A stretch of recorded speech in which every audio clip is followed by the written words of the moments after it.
Hello learners, मैं दुष्यंत आप लोगों के साथ पिछली बार एक कंसेप्ट था जो लास्ट वीडियो में हम लोगों ने डिस्कस किया था, दैट वाज लिक्विफेक्शन। अब हम लोग नया कंसेप्ट उसी से मिलता जुलता है। जैसे हम लोगों ने उस कंसेप्ट में डिस्कस किया था कि एक सॉइल सैंपल के अंदर तीन स्ट्रेसेस हैं या तीन सेगमेंट है जिसको हम लोग कंसिडर करते हैं।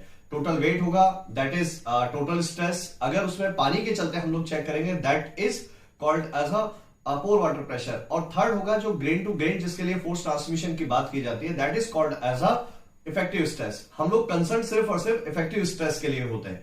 अब आप इस चीज को थोड़ा सा और एक्सटेंड करते हैं और उसके बाद में इसको कैरी किया जाता है। तो आप इस तरह से समझना, अगर मैं आपसे कहता हूं कि जब हम लोग पानी का फ्लो, या यूं कहो कि हमारे पास में किसी एक स्टेशनरी कंडीशन की हम लोग बात करें, एक सॉइल है, सॉइल के बिलो में कहीं पे वाटर टेबल होगा, तो उसमें हमें वहां पर तीन जोने जो दिखाई देते हैं, या तो हम लोग सिर्फ टोटल स्ट्रेस कैलकुलेट करें, या पोर वाटर प्रेशर, नहीं तो इफेक्टिव स्ट्रेस।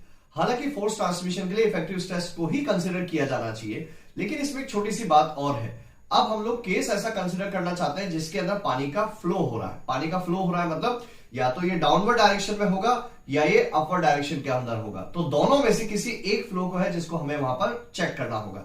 आप इस कंसेप्ट को थोड़ा सा हम साइड पे रखते हैं और इसको मैं एक छोटे से फिनोमिना के साथ में मैं रिलेट कराता हूं जो आप लोगों ने बचपन में कभी फील किया होगा। और वो इस तरीके से, अगर सपोज मैं आपसे कहता हूं कि आप लोगों ने एक बचपन में जो हम लोग मेले में जाते हैं तो एक झूला हम लोग झूलते हैं जो इस तरह से हमारे लिए बिगर टाइप का होता है, ठीक है। आई होप आप लोगों ने झूला होगा। और उसके अंदर जब आप देखते हो तो आपको दो तरह की फीलिंग है जो वहां पर होती है। जब हम लोग नीचे से लेके ऊपर जाते हुए जाते हैं तब हम लोगों को जो भी कोई हवा है वो नीचे आती हुई दिखाई देती है। हम हमारी चेयर पे बड़े कंफर्टेबल होकर बैठे रहते हैं, और जब हम लोग ऊपर से नीचे आने लगते हैं तो थोड़ा सा डिस्कंफर्ट है जो कि वहां पर आता हुआ दिखाई देगा। आई होप आप लोग अब इसको रिकॉल कर पाए होंगे कि बचपन में वो फीलिंग हमें आती है, नीचे से ऊपर जाते हैं तो बड़ा कंफर्टेबल लगता है, ऊपर से जब नीचे आते हैं तो उस समय हम लोग थोड़े से अनकंफर्टेबल होना चालू हो जाते हैं। उस समय बड़ी एक सीधी सिंपल सी थ्योरी है जो अप्लाई होती हुई दिखाई देती है, और वो इस तरह से, जब हम नीचे से ऊपर जाते हैं तो हम वहां पे मूवमेंट कर रहे हैं, हवा स्टेशनरी है, लेकिन हम नीचे से ऊपर जा रहे हैं तो विद रेस्पेक्ट टू एयर हम लोगों के ऊपर वहां पर डाउनवर्ड डायरेक्शन में इफेक्ट है जो वहां पे दिखाए। विद रेस्पेक्ट टू एयर हम अपवर्ड जा रहे हैं, लेकिन अगर विद रेस्पेक्ट टू अस देखेंगे तो उस केस में हवा नीचे हमें आती हुई दिखाई देगी। आई होप आप समझ पाए कि भाई अगर मैं एक अपने आप जैसे मेरे साथ में कोई बैठा होगा तो वो क्या कहेगा कि भाई अब दोनों स्टेशनरी है लेकिन ऊपर से हवा नीचे की साइड में आ रही है, तो हम लोग हमारी चेयर पे वहां पे रुकते हुए दिखाई देंगे। जब हम लोग यहां से ऊपर पहुंचे और ऊपर से जब नीचे आने लगेंगे तो हम दोनों आपस में बैठे हुए क्या कहेंगे, यार नीचे से हवा जो है वो ऊपर की साइड में आती हुई हमें दिखाई देगी।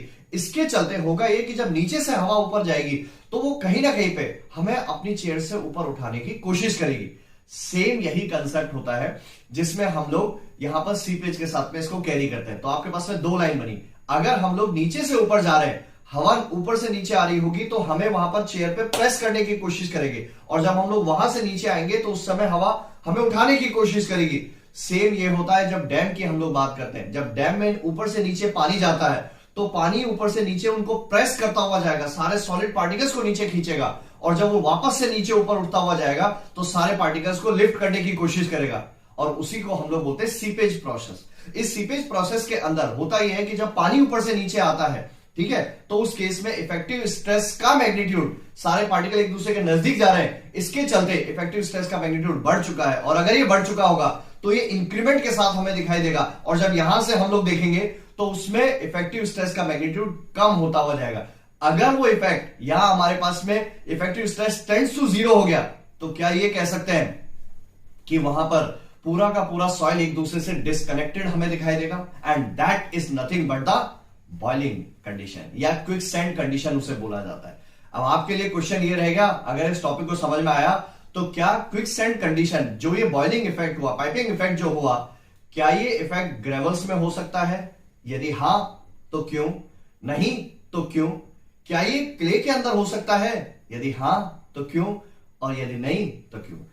आप इसका आंसर नेक्स्ट जो डिस्क्रिप्शन है उसमें वहां पे अपना रिप्लाई जरूर कीजिएगा। मिलते हैं आपसे नेक्स्ट वीडियो में। Let's crack it. Thank you.